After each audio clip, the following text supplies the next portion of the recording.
All right. Darkwood continues. Ugh. And now is the time we journey into the woods, where Kujo will die very shortly. Oh, thanks for the Like I said, where Kujo will die very shortly.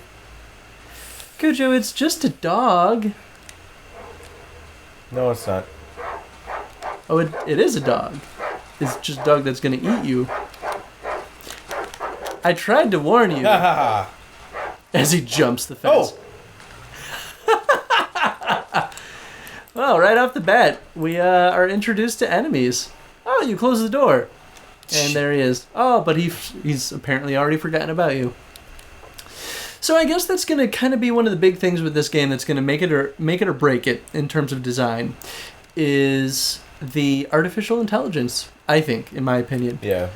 Because the scene is perfect. The environment, very well designed. Lighting effects, awesome.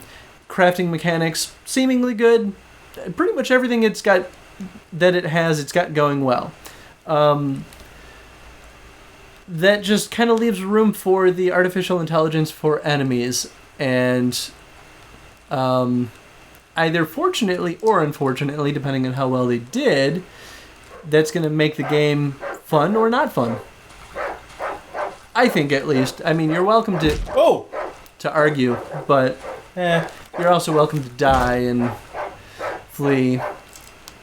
So does your health... Oh, actually, I don't think we talked about this, but we noticed in between episodes, when you use healing equipment, you basically get this little bar that shows your health recharging very, very slowly.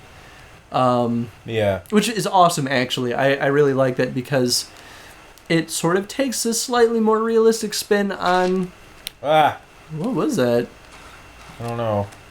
Oh, no. Your field of vision is getting narrow, too, as you're taking damage.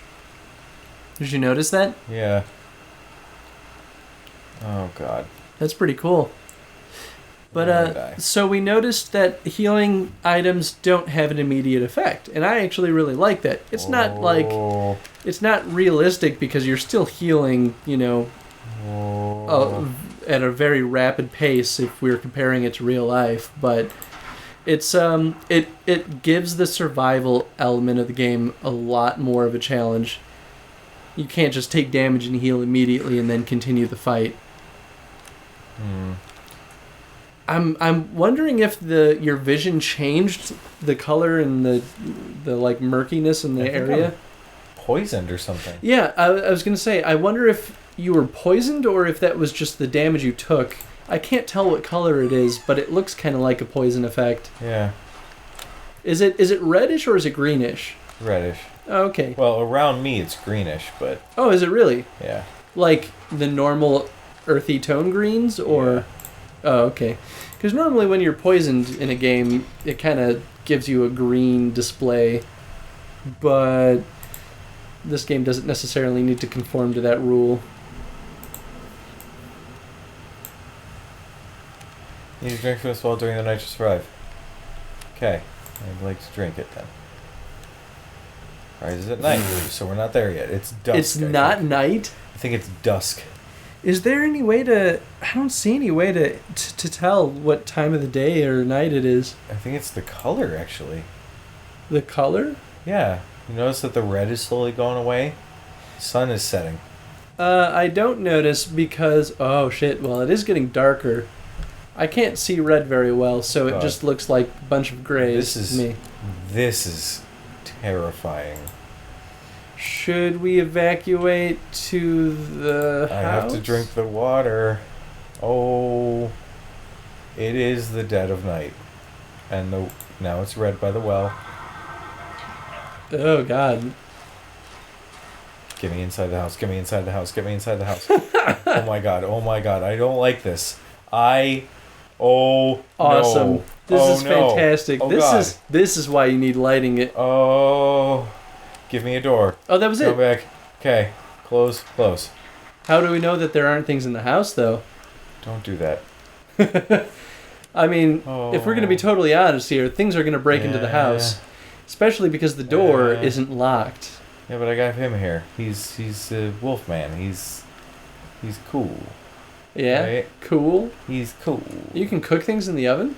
You can cook things, yes. We'll go with things. So I don't know if I told you, but I did. I actually worked on a game during a game jam that used a very narrow field of vision like this. Oh, yeah?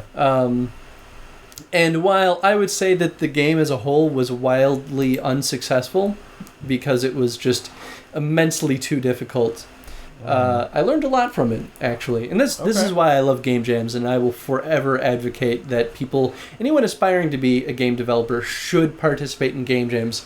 I don't care if you know people or not. Find a team to work with or do it yourself. They are one of the best ways to learn about other people in your team and how to be a better developer. But that aside, the game that I did was called Grievance, and it was for the Global Game Jam, I think. It was probably the 2013 one. And it was terrible because field of vision was too narrow and players would die very, very, very quickly. Because it was a one-hit kill game, and you didn't have much indication that enemies were coming near you. So the idea was that we were supposed to force the player to move carefully and listen for enemies so that they can avoid them that way. Of course, players didn't really play it that way, and that's fine. I think we could have tweaked things to improve the design. Got it. But we utilized the field of vision in that, or we had the field of vision pulsate along with a heartbeat. And the faster it pulsated, the closer you were to your objective.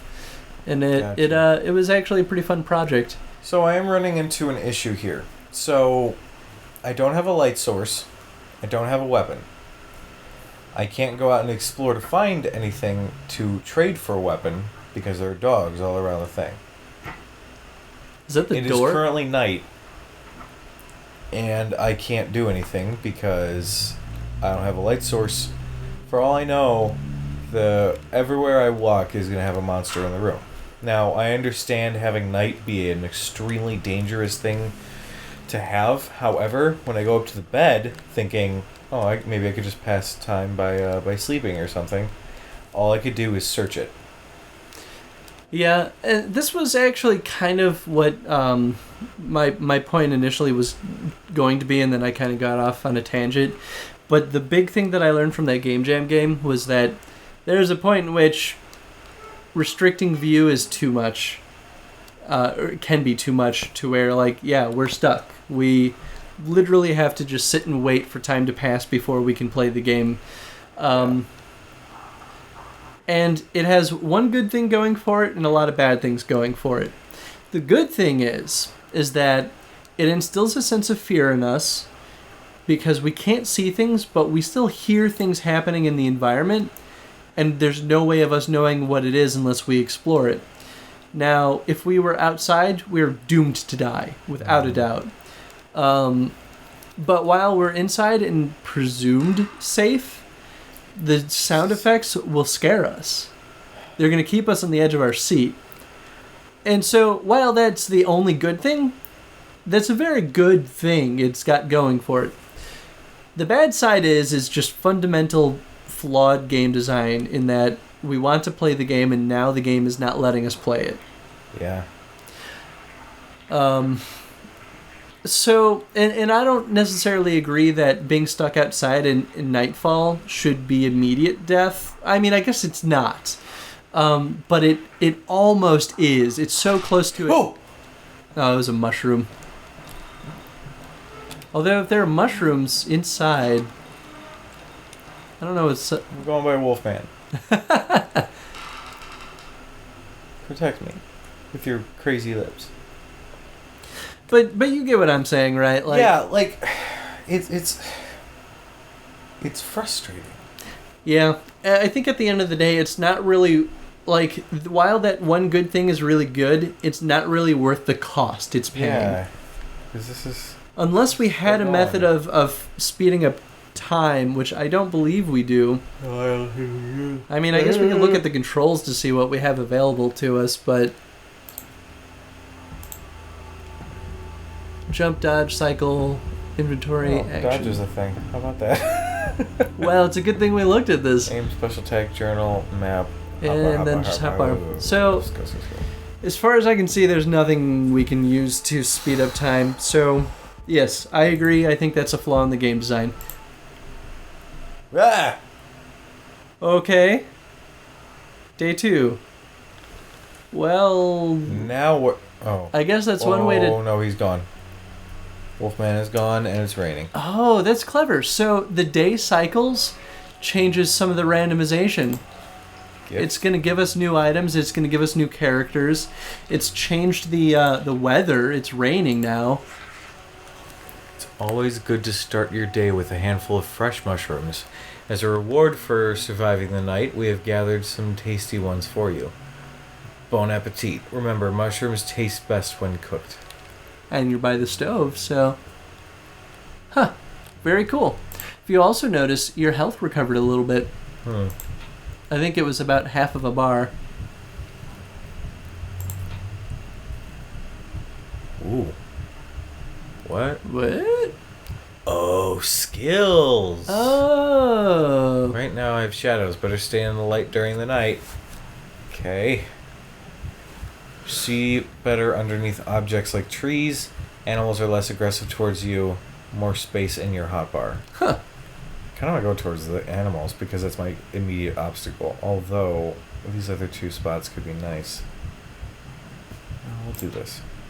I wonder if this has a branching mechanism. I need to choose a negative perk. Oh! Okay, so it's not a branching mechanism, it's a, Interesting. Huh. That's... I actually really like that. So every benefit comes at a cost. I like that a lot. That's really cool. That switches up things a lot. It's a risk-reward kind of thing, I guess. But anyway, I think that's all we have for this episode. Yeah. Sorry it was a lot of us standing around, but... We're figuring the game out. Well, it's not even that we're figuring out the game. It's actually important to talk about these things when they happen. So Yeah. standing around in the middle of the night, we it's important that we didn't just dismiss that. But anyway, we will see you guys in the archive. Woo! Pew Really pew with the pew pew pew pew pew pew. I really like the rain effect. I like it too. I think it's a little too processing heavy though, because it's slowing down the computer. Yeah. But it is pretty. I will give them that.